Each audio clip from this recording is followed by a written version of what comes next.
Hello everyone, welcome back to my channel. I hope आप सभी बहुत अच्छे होंगे एंड आप सभी की प्रिपरेशन बहुत अच्छी चल रही होगी। जैसे कि आप लोगों को पता है, एज पर आईबीपीएस कैलेंडर आपके पास सिर्फ 4 मंथ्स बचे हैं आपके RRB PO and clerical exams के लिए। आरआरबी पीओ एंड क्लरिकल के एग्जाम्स आपके अगस्त फर्स्ट वीक से स्टार्ट हो जाएंगे, तो बहुत ही कम टाइम आपके पास बचा है। तो इस वीडियो में मैं आप लोगों को रोड मैप पूरा बता दूंगी, स्ट्रैटेजी मैं बताने वाली हूँ आरआरबी पीओ एंड क्लर्क के एग्जाम्स के लिए। ये स्ट्रैटेजी बेसिकली बिगिनर्स के लिए है। नेक्स्ट वीडियो में मैं रिपीटर्स के लिए भी कवर करूंगी, so don't worry about that. मैंने इसमें मंथ वाइज सेग्रीगेट किया हुआ है, अप्रैल मई जून एंड जुलाई का मैंने बता दिया है हर मंथ में आपको कैसे कैसे स्ट्रैटेजी को फॉलो करना है, कैसे अपना प्लान बनाना है। एंड मैंने इसमें ये भी बताया है कि आप प्रीलिम्स एंड मेंस को साथ में कैसे लेकर चलोगे, क्योंकि ऑब्वियसली आपके पास जो ये 4 महीने हैं इसी में आपको प्रीलिम्स एंड मेंस दोनों की तैयारी करनी है। अब आपके पास टाइम नहीं है कि आप अभी प्रीलिम्स पे फोकस करो, फिर प्रीलिम्स का रिजल्ट आ जाए उसके बाद मेंस का फोकस करो, तो वैसा नहीं हो पाएगा। एंड जो मैं स्ट्रैटेजी बताने वाली हूँ आज, बहुत ही अच्छी स्ट्रैटेजी है। इसको अगर आप फॉलो करते हो तो आपका 8 to 10 आवर्स का शेड्यूल बन जाएगा। एंड अगर आप अभी इतना टाइम नहीं दोगे तो फिर 4 मंथ्स में क्लियर कर पाना बहुत मुश्किल हो जाएगा आपके लिए।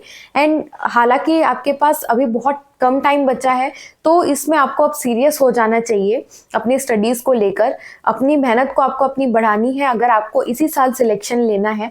वरना एक बात हमेशा याद रखना, जितनी मेहनत हो सके ये 4-5 महीने अपने आप को झोंक दीजिए मेहनत के पीछे, वरना फिर आपको 1 साल और रिपीट करना पड़ेगा। उससे डिमोटिवेशन भी फील होती है एंड सिलेक्शन में और टाइम ज़्यादा लग जाता है, आपकी ज्वाइनिंग में टाइम लग जाता है। इसलिए सही दिशा में आप अपनी मेहनत करिए, इस साल आप डेफिनेटली निकाल सकते हो। मन में कोई भी डाउट्स मत रखिए कि क्या मैं 4 मंथ्स में निकाल पाऊंगा कि नहीं निकाल पाऊंगा। अगर मैं आपको बोलूं कि नहीं भी निकाल पाओगे तो क्या अपनी पढ़ाई आप रोक देंगे? नहीं, पढ़ाई कभी भी वेस्ट नहीं जाती है। आज आप जो भी पढ़ोगे, आगे और भी एग्जाम्स आएंगे, आईबीपीएस पीओ आएगा, आईबीपीएस क्लर्क आएगा, एसबीआई क्लर्क, एसबीआई पीओ के एग्जाम्स आएंगे, आरबीआई असिस्टेंट हो गया, एलआईसी हो गया, बहुत सारे एग्जाम्स हैं जो similar pattern and same syllabus को फॉलो करते हैं। तो हमेशा ये सोचिए कि आज आप जो पढ़ रहे हो वो एक इन्वेस्टमेंट है। अगर अभी के एग्जाम्स में काम नहीं आया तो कोई बात नहीं, नेक्स्ट एग्जाम्स में आपका डेफिनेटली काम आएगा। तो यही पॉजिटिव अप्रोच को रख के चलिए वीडियो को स्टार्ट करते हैं। बस एक रिक्वेस्ट है आप लोगों से, अगर आपको ये वीडियो हेल्पफुल लगती है तो प्लीज़ मेरे चैनल पे कमेंट करके कमेंट ज़रूर कर देना कि वीडियो हेल्पफुल लगी है। एंड सब्सक्राइब करना मत भूलना, आगे आने वाली वीडियोस आपके लिए बहुत हेल्पफुल होगी, क्योंकि मैं नेक्स्ट मेंस के लिए भी कवर करने वाली हूँ सेपरेटली सेक्शन वाइज, जिसमें मैं सब कुछ मेंस का बताऊंगी, मॉक्स कैसे देने हैं मेंस के, वो सब मैं उसमें कवर करने वाली हूँ। तो आई होप आपको ये वीडियो हेल्पफुल लगे। एंड चलिए वीडियो को स्टार्ट करते हैं। सबसे पहले बात करना चाहूँगी मैं आरआरबी के एग्ज़ाम्स के बारे में। आरआरबी का एग्ज़ाम्स जैसे कि नाम में ही है रीजनल रूरल बैंक, तो आपको रूरल पोस्टिंग इसमें मिलती है। इसमें एडवांटेजेस क्या क्या है मैं आपको बता देती हूँ। फर्स्ट एडवांटेज ये है कि आपको होम पोस्टिंग मिलती है। आप जिस स्टेट से अप्लाई करते हो वहीं पे आपको पोस्टिंग मिलती है। आईबीपीएस पीओ में ऐसा केस में ऐसा नहीं है, वहाँ पे आपको ऑल ओवर इंडिया पोस्टिंग मिलती है, कहीं भी आपको पोस्ट कर सकते हैं वो। इसके अलावा जो दूसरा एडवांटेज है वो ये है कि as compare to IBPS PO work pressure थोड़ा कम होता है। तीसरा ये है कि जिन लोगों की भी इंग्लिश वीक है उनके लिए एक बहुत अच्छा एडवांटेज है, क्योंकि प्रीलिम्स में आपके 2 ही सेक्शन आते हैं, quants and reasoning. And mains में आपके पास इंग्लिश के ऑल्टरनेट में आपको ऑल्टरनेटिव ऑप्शन हिंदी मिलता है। तो अगर आप इंग्लिश नहीं भी लेना चाहते हो तो आप हिंदी ऑप्ट कर सकते हो। तीसरी चीज़ मैं एक बात बताना चाहूँगी एग्जाम के बारे में कि इसमें एक एडिशनल सब्जेक्ट आता है, वो होता है कंप्यूटर अवेयरनेस, जो कि ज़्यादा हार्ड नहीं है। अगर आप 15 दिन भी देते हो उस सब्जेक्ट को तो आप बहुत अच्छा स्कोर कर सकते हो उसमें।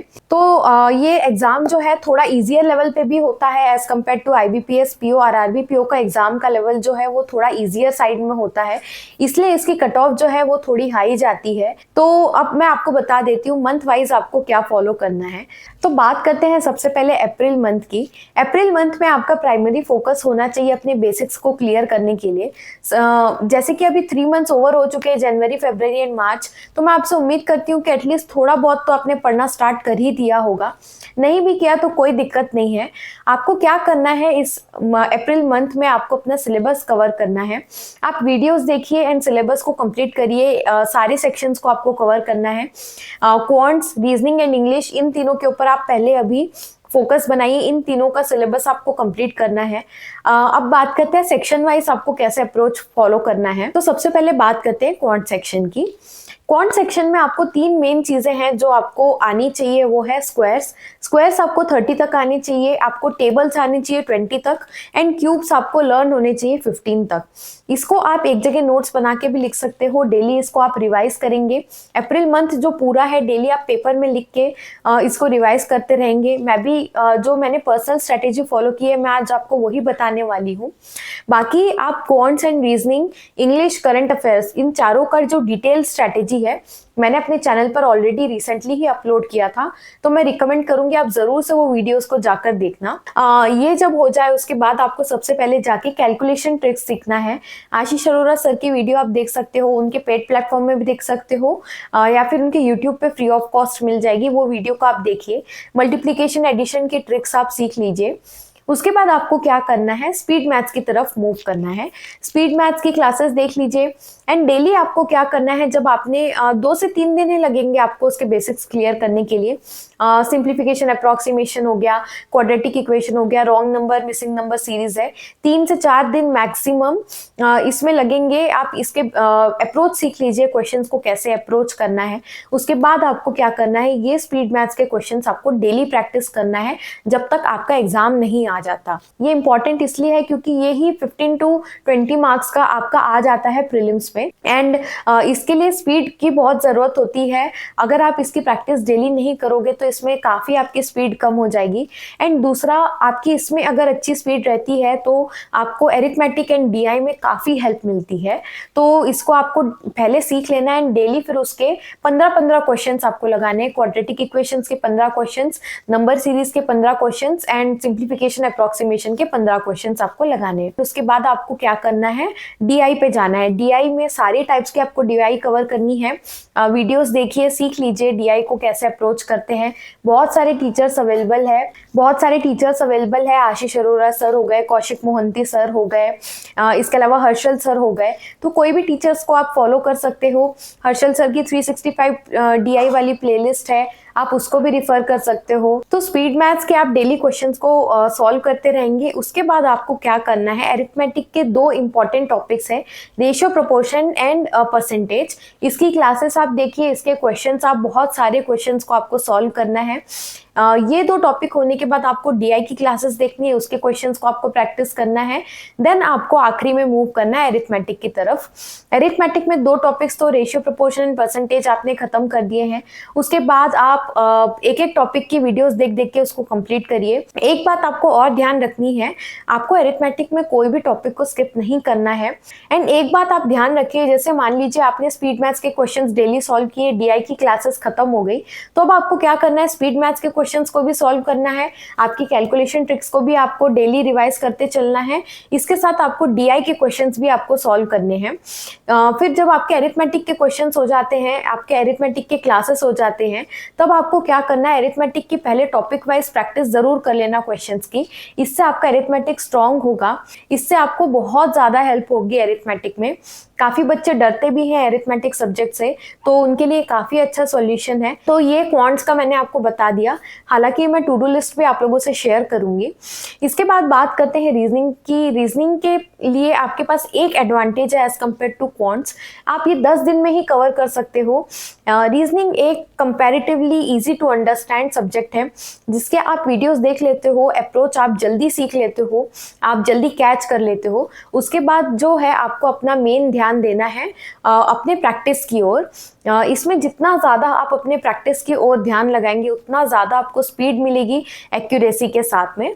तो आपको क्या करना है, एक एक टॉपिक की वीडियोस देखिए, सारे टाइप की पजल्स की वीडियोस देख के उसको सीख लीजिए। थ्रेड मेथड हो गया, बहुत सारे ट्रिक्स आ गए हैं आजकल, वो भी आप सीख लीजिए। नॉर्मल ट्रेडिशनल मेथड भी सीख लीजिए। तो 10 से 15 दिन में आपका रीजनिंग का सिलेबस कंप्लीट हो जाएगा। उसके बाद आपको डेली इसके भी 15-15 क्वेश्चंस को सॉल्व करना है। एटलीस्ट 10 क्वेश्चंस आपको लगाने हैं। ब्लड रिलेशन के 10 क्वेश्चंस हो गए, मतलब 2 सेट हो गए। उसके बाद कोडिंग डिकोडिंग के 2 सेट हो गए। ऐसे करते करते सारे टॉपिक वाइज क्वेश्चंस को भी आपको इसको प्रैक्टिस करना है। मतलब मैथ्स में जैसे आप डेली स्पीड मैथ्स के क्वेश्चंस को सॉल्व करोगे, वैसे ही रीजनिंग के भी पजल्स, सेटिंग अरेंजमेंट, सारे टॉपिक्स के आपको सेट्स 2-2 सेट लगाने हैं, डेली सॉल्व करने हैं। पर ज़्यादा एम्फेसिस आपको पजल्स एंड सीटिंग अरेंजमेंट में देना है, क्योंकि इसी का जो हाई लेवल है वो आपका मेंस में आता है। तो ये हो गई रीजनिंग की बात। अब बात करते हैं इंग्लिश की। तो इंग्लिश में मैं आप लोगों को बोलूंगी कि ग्रामर की बात करें सबसे पहले तो 120 रूल्स ऑफ ग्रामर करके एक निमिषा मैम की बुक आती है। बहुत सारी वीडियोस भी आती है, मैराथन वीडियोस, जो 2-3 घंटे में पूरा ग्रामर कवर करते हैं। जो भी वीडियोस आप प्रीफर करना चाहो जिससे आपको समझ में आता है, आप देख सकते हो। मैराथन वीडियोस हो गया, रेगुलर वीडियोस हो गए, कुछ भी देख के बस आपको ये करना है कि 10 दिन में आपको ग्रामर अपना कंप्लीट करना है।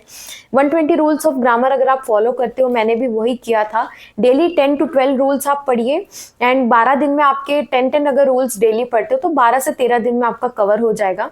उसके बाद आप नोट्स भी बना सकते हो वो रूल्स के अपने। जैसे मान लीजिए आपको हिंदी में समझ आता है तो रूल्स को नोट्स में लिख के उसके नीचे हिंदी में एग्जाम्पल लिख सकते हो।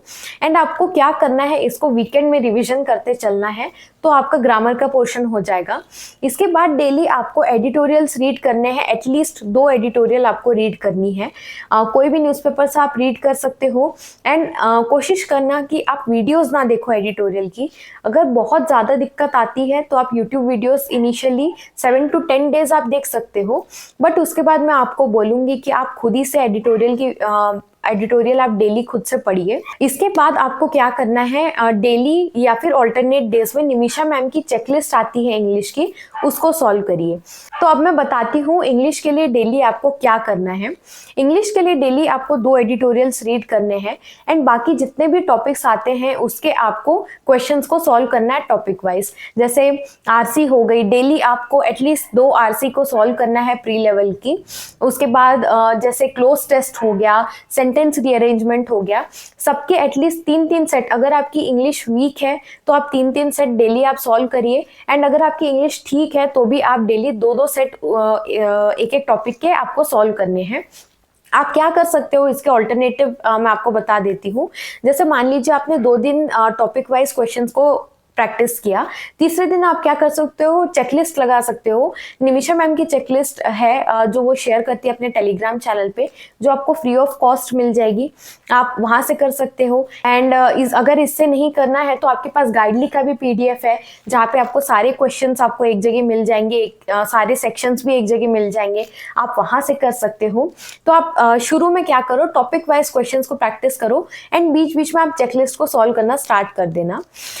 इसके बाद आपको क्या करना है, इंग्लिश हो गया आपका, क्वांट्स हो गया, रीजनिंग हो गया। अब बात करते हैं करंट अफेयर्स की। करंट अफेयर्स आपको कब से कब तक का कवर करना है, 6 मंथ्स का आपको कवर करना है। करंट अफेयर्स की डिटेल्ड स्ट्रैटेजी मैंने बताई हुई है, तो मैं हाईली रिकमेंड करूंगी वो वीडियो को आप जाकर देखिए। मैंने सब सोर्सेज भी उसमें बताए हुए हैं एंड कैसे कैसे पढ़ना है, टाइम कैसे उसको देना है, रिवाइज कैसे करना है, मैंने सब बताया है। तो उसका लिंक मैंने नीचे डिस्क्रिप्शन बॉक्स में मेंशन किया है, तो आप वो जरूर जाकर देखना। डेली आपको बाकी करंट अफेयर्स को 1.5 आवर्स दोगे तो भी सफिशिएंट है। 1 से 1.5 घंटा आप दे सकते हो। अब वीकेंड पे क्या करना है, आपको आपने जो भी वीक में पढ़ा है उसको आपको रिवाइज करते हुए चलना है। आपने जो भी ग्रामर रूल्स पढ़े उसको आप रिवाइज कर लीजिए, आपने जो भी करंट अफेयर्स पढ़े हैं आप उसको रिवाइज कर लीजिए। बाकी आपको ब्रेक लगता है तो ब्रेक आप ले सकते हो, बट ये है कि एटलीस्ट एक सेट स्पीड मैथ्स के क्वेश्चंस के एंड रीजनिंग के एक सेट जरूर लगा लेना डेली। जितना अगर आप नहीं भी पढ़ पाते हो, अगर आपको लगता है कि नहीं थोड़ा ब्रेक लेने की जरूरत है, तो एटलीस्ट उसका आधा या 1/3 आप जरूर कर लेना, क्योंकि देखिए अब बहुत कम टाइम है आपके पास एंड आप अब अफोर्ड नहीं कर सकते अपनी स्पीड एंड एक्यूरेसी को लूज करने के लिए। तो ये हो गई अप्रैल मंथ की स्ट्रैटेजी। तो अब मैं एक थोड़ा कंक्लूजन दे देती हूँ। अप्रैल में आपको प्रीलिम्स के ऊपर ध्यान देना है, आपको सिलेबस कंप्लीट करने के ऊपर ध्यान देना है। आप सारे वीडियोस देखोगे, उसको खत्म करोगे, उसके बाद आप टॉपिक वाइज अरिथमेटिक की प्रैक्टिस करोगे, topic wise reasoning and quants में भी आप प्रैक्टिस करते चलोगे, साथ ही साथ में आपका करंट अफेयर्स भी चलता जाएगा। करंट अफेयर्स के लिए अगर अगर आप सोर्स पूछोगे तो मैंने हमेशा आपको बताया स्मार्ट कीड़ा का मॉक ड्रिल है, वो आप बाय कर सकते हो। वहाँ पे पीडीएफ क्विजेस आपको सब मिल जाएगी, तो आप वो भी परचेज कर सकते हो, या जो भी सोर्स से आपको समझ में आता है आप वो सोर्स को फॉलो कर सकते हो। अब बात करते हैं मई मंथ की। मई मंथ में आपको क्या करना है, अप्रैल मंथ में आपने अपने बेसिक्स क्लियर कर लिए, अपने वीडियोस देखना आपका ओवर हो गया। अब आपको क्या करना है, मई मंथ में प्रैक्टिस के ऊपर ध्यान देना है। तो ये जो मंथ है आपका बहुत ज़्यादा हेल्प इम्पॉर्टेंट मंथ है। यही आपका आगे बहुत ज़्यादा हेल्प करेगा अपनी स्पीड बढ़ाने में, एंड आपके मेंस में भी यही मंथ आपका हेल्प करेगा। तो अब आपको क्या करना है कि जैसे मैंने आपको बताया था कि एक एक टॉपिक की आप वीडियो जैसे देख लोगे तो टॉपिक वाइज आपको दो दो सेट के क्वेश्चंस को प्रैक्टिस करनी है। अब आपको क्या करना है, डेली इन चीज़ों को फॉलो करना है, बट इसमें अब आपको सेक्शनल टेस्ट देना स्टार्ट करना है, क्विजेस देना स्टार्ट करना है, एंड मॉक टेस्ट देना भी स्टार्ट करना है। क्यों? क्योंकि अभी आप जो प्रैक्टिस करोगे टॉपिक वाइज, आप पहले विदाउट टाइमर प्रैक्टिस करोगे, क्योंकि अभी अभी आपने सीखा है, तो आप उसको बिना टाइमर के बिना प्रेशर के उन क्वेश्चंस को सॉल्व करोगे। अब आपको क्या करना है, धीरे से अपने ऊपर टाइम बाउंडेशन को भी लेकर आना है। तो वो कैसे लेकर आओगे, आप क्विजेस सॉल्व करके लेकर आओगे। क्विजेस आप लेकर आओगे, उसके बाद आपको सेक्शनल टेस्ट भी इनकॉर्पोरेट करना है, ताकि एक सेक्शन के प्रति आपको अप्रोच पता चले, कौन से क्वेश्चन को पहले सॉल्व करना है, किसको बाद में करना है। एंड अब आपको मॉक टेस्ट भी देना स्टार्ट करना है। बाकी मैं एक बात बोलूंगी आपको कि अगर आपका वीडियोस देखने का फेज ओवर हो चुका है, अब आप प्रैक्टिस वाले फेज में हो, तो अप्रैल मंथ से ही आप मॉक टेस्ट देना स्टार्ट कर दो। बट अगर आपने अभी अभी ही स्टार्ट किया है, तो मैं बोलूंगी कि अप्रैल के लास्ट वीक में आप एटलीस्ट 2 मॉक दे देना। उससे आपको एक आइडिया होगा कि अभी तक आपने जितना पढ़ा है उसमें आपकी वीकनेसेस क्या है। वो मॉक टेस्ट देने के बाद आपको क्लियर हो जाएगा कि कौन से टॉपिक्स एंड कौन से सेक्शंस मेरे वीक है। अब मई में जैसे मैंने आपको बताया कि आपको प्रैक्टिस करना है, तो आप क्या कर सकते हो, जैसे आज आपने टॉपिक वाइज प्रैक्टिस की, एक एक आपने क्विजेस लगाना स्टार्ट कर दिया। जो मैंने आपको 2-2 सेट बोले थे, आप उसके क्विजेस लगा दीजिए। बहुत सारे फ्री क्विजेस आपके पास अवेलेबल है। प्रैक्टिस मॉक फॉलो कर सकते हो, अड्डा 24/7 फॉलो कर सकते हो, टेक्स्ट बुक फॉलो कर सकते हो। बहुत सारे सोर्सेस अवेलेबल है, आपको जहाँ कंफर्टेबल लगता है आप उसको फॉलो कर सकते हो। अब क्या करना, हफ्ते में बीच में सेक्शनल टेस्ट को इनकॉर्पोरेट करना स्टार्ट कर देना। जैसे हफ्ते में 2 आपने सेक्शनल टेस्ट दे दिए, इससे क्या होगा कि आपको स्पीड इंप्रूवमेंट दिखने लगेगी एक सेक्शन में। अब मॉक टेस्ट की बात करें कि मॉक टेस्ट कितने देने हैं, तो मैं आपको बोलूँगी कि हफ्ते में 2 से 3 मॉक टेस्ट आप दीजिए मई के मंथ में। अब जैसे मैंने आपको बताया था कि मई मंथ में आपको प्रैक्टिस के ऊपर ध्यान देना है, तो जैसे मैंने आपको अप्रैल में बोला था कि अरिथमेटिक के आप टॉपिक वाइज प्रैक्टिस करना, जैसे एक एक टॉपिक है उसको आप प्रैक्टिस करते चलना। अब आपको क्या करना है, जब आपका टॉपिक वाइज प्रैक्टिस हो जाता है, उसके बाद मई मंथ में आपको अरिथमेटिक के लिए मिक्स्ड सेट ऑफ क्वेश्चंस को लगाना है, क्योंकि आपके एग्जाम्स में मिक्स्ड क्वेश्चंस आएंगे। एक एक टॉपिक का क्वेश्चन तो आएगा नहीं, तो आप मिक्स्ड सेट ऑफ क्वेश्चंस को लगाएंगे। तो डेली आपका जो चलता जा रहा था उसमें बस एक आपका जो डिफरेंट होगा वो ये होगा कि आप अब मिक्स्ड क्वेश्चंस को लगाओगे। अब बात करते हैं मॉक्स की कि कितने मॉक्स देने हैं आपको। 2 से 3 मॉक्स आपको देने हैं पर वीक मई में, क्योंकि अभी अभी तो आपने अपना सिलेबस कंप्लीट किया है, तो एकदम से डेली मॉक्स मत दीजिए अभी। एंड एक बात याद रखना, शुरू में आपके परसेंटाइल बहुत कम आएंगे, एंड मैं आपको रिकमेंड करूंगी कि आपके जितने भी परसेंटाइल आते हैं एक जगह आप नोट्स में एक जगह आप नोट बना के लिख लिया करो, ताकि आपको आज से 2 से 3 महीने बाद आपका परफॉर्मेंस ग्राफ पता चल जाएगा कि 2-3 महीने पहले जब मैंने अपनी प्रिपरेशन स्टार्ट की थी तब मेरा परसेंटाइल एंड स्कोर इतना था, अब मेरा स्कोर एंड परसेंटाइल इतना है। मैंने भी पर्सनली वैसे ही लिखा था, एंड मैं आपको भी यही रिकमेंड करूंगी। सेक्शन वाइज भी मार्क्स एंड परसेंटाइल अगर हो सकता है तो आप उसको लिख लो। मॉक टेस्ट को कैसे एनालाइज करना है इसके ऊपर मैंने बहुत ही अच्छी वीडियो बनाई है, उसका भी लिंक मैंने नीचे डिस्क्रिप्शन में मेंशन किया है, उसको आप जरूर से जाकर देखना। मैंने खुद उसमें पर्सनली मॉक टेस्ट देकर उसको मैं आपकी जगह होती तो कैसे एनालाइज करती वो मैंने उसमें मेंशन किया हुआ है। अब आपके 2 मंथ्स हो गए अप्रैल एंड मई, अब बढ़ते हैं जून की तरफ। जून में अब आपको क्या करना है, मेंस को अपने सिलेबस में अपने प्रिपरेशन में इंक्लूड करना स्टार्ट करना है। अब आपको क्या करना है, जून के जो शुरू के 10-15 दिन है उसमें आप क्या करिए, उसका पूरा सिलेबस कंप्लीट कर लीजिए। एक चीज मैं आपको और बोलूंगी कि कुछ लोग, मैंने जैसे आपको शुरू में बोला था कि कुछ ना कुछ पढ़ाई आपने स्टार्ट कर दी होगी जनवरी फरवरी मार्च में, में आप में से कुछ ऐसे भी बच्चे होंगे जिनके वीडियोस देखने वाला फेज कंप्लीट हो गया, तो उनके लिए एक एडवांटेज ये है कि आप अप्रैल मंथ में ही जो मई का स्ट्रेटेजी मैंने बोला था उसको आप अप्रैल में ही फॉलो कर सकते हो, अप्रैल में ही आप प्रैक्टिस कर सकते हो एंड मई मंथ से ही आप अपना मेंस का प्रिपरेशन को स्टार्ट कर सकते हो। तो आप क्या करिए, जून के मंथ में अगर आपने अभी अभी स्टार्ट किया है तो जून के मंथ में शुरू के जो 10-12 दिन है उसको आप अलॉट करिए मेंस का सिलेबस कंप्लीट करने के लिए।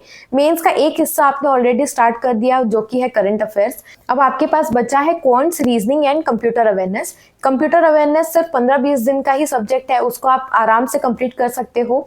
उसके लिए मैं आपको बोलूंगी कि अभी मत पढ़ो, अभी अपना टाइम ये 3-4 सेक्शंस की तरफ ही रखो। कंप्यूटर अवेयरनेस आप प्रीलिम्स के बाद जो टाइम मिलता है उसमें आप आराम से कवर कर सकते हो। अभी आप क्या करना, मेंस में जो क्वांट्स है, क्वांट्स में आपका क्या डिफरेंट आता है प्रीलिम्स से, आपकी जो डीआई होती है वो हाई लेवल की आती है, एरिथमेटिक बेस्ड डीआई आती है, केसलेट्स वेन डीआई आती है, वेरिएबल के साथ में आती है। एंड इसके अलावा क्या होता है कि एडवांस क्वाड्रेटिक जो है एक टॉपिक ऐड हो जाता है, डाटा सफिशिएंसी ऐड हो जाता है। ये 2-3 ही टॉपिक होते हैं क्वांट्स में। तो आप इसकी प्रैक्टिस करो, वीडियोस देखो, हाई लेवल डीआई सर्च करो एंड पहले क्लरिकल लेवल के मेंस के आप डीआई सॉल्व करिए, मेमोरी बेस्ड क्वेश्चन पेपर्स को सॉल्व करिए एंड उससे आपको आइडिया मिल जाएगा। इसके अलावा रीजनिंग जो है, रीजनिंग में थोड़ा ज़्यादा है सिलेबस मेंस का, क्योंकि प्रीलिम्स से थोड़ा अलग आता है।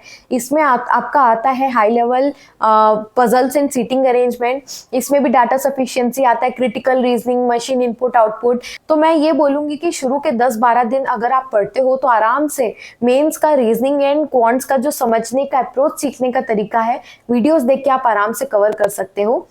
हमेशा याद रखना, जितना कम आप टाइम दोगे वीडियोस के लिए, जितने जल्दी जल्दी आप सीख जाओगे उतना ज़्यादा आप अपने प्रैक्टिस के लिए टाइम दे पाओगे। तो ये सिलेबस को आप कंप्लीट करोगे, इसके बाद आपको क्या करना है, मेंस लेवल की प्रैक्टिस को भी स्टार्ट कर देनी है मेंस का। एंड जून में अब आपको मॉक टेस्ट के बारे में आपको मैं बताऊं तो प्रीलिम्स का जो जून में मॉक टेस्ट है उसको आप और बढ़ा दीजिए, हफ्ते में आप 4 मॉक टेस्ट दीजिए। एंड जून का जो लास्ट वीक है या फिर जून के जो लास्ट के 15 दिन है वो, एंड जुलाई में आपको डेली मॉक टेस्ट देना है। खास करके जुलाई में आपको डेली 2 मॉक्स देने हैं एंड जून के लास्ट के जो 2 वीक्स है उससे आपको डेली मॉक्स देना स्टार्ट कर देना है प्रीलिम्स लेवल का। मेंस मॉक की बात करें तो जब आपका प्रैक्टिस हो जाएगा, जब आपने क्लासेस देख ली मान लीजिए शुरू के 10-12 दिन में जून के, उसके बाद आपने 1 हफ्ता प्रैक्टिस कर लिया। प्रैक्टिस आप कहाँ से कर सकते हो, पहले आप मेमोरी बेस्ड क्वेश्चन पेपर्स को सॉल्व करिए। दूसरा गाइडली का पीडीएफ बहुत अच्छा सोर्स है, मैंने खुद आरआरबी के लिए ही, RRB PO and clerk mains के लिए मैंने उनका परचेज किया था। तो मैं ये बोलूँगी कि पहले क्लरिकल लेवल के पीडीएफ्स को आप सॉल्व करना स्टार्ट कर देना। मेमोरी बेस्ड पेपर्स होने के बाद क्लरिकल लेवल के पीडीएफ्स आप सॉल्व कर सकते हो। अगर आपको नहीं करना है तो भी कोई दिक्कत नहीं है, मॉक टेस्ट भी एक बहुत अच्छा सोर्स है। एंड क्वांट्स के मेंस के लिए आपको यूट्यूब वीडियोस हर्षल सर की मिल जाएगी, तो आप प्रैक्टिस करना स्टार्ट कर देना डेली।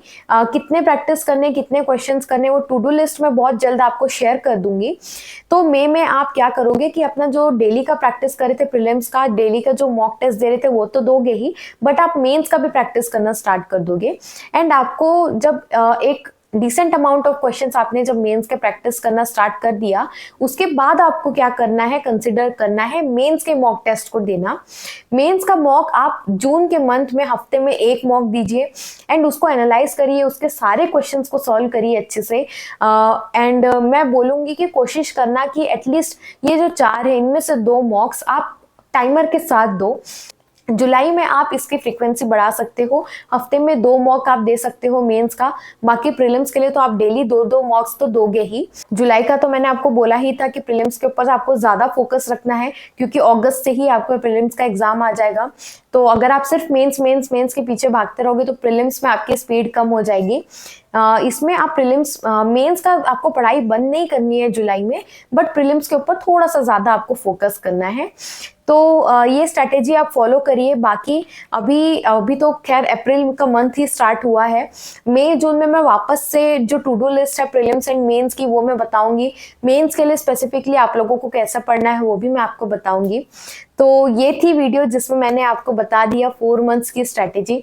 आई होप आपको ये वीडियो हेल्पफुल लगी होगी, अगर लगी तो कमेंट करके बस बता देना। तो आज के लिए बस इतना ही, मिलते हैं नेक्स्ट वीडियो में, तब तक के लिए बाय बाय।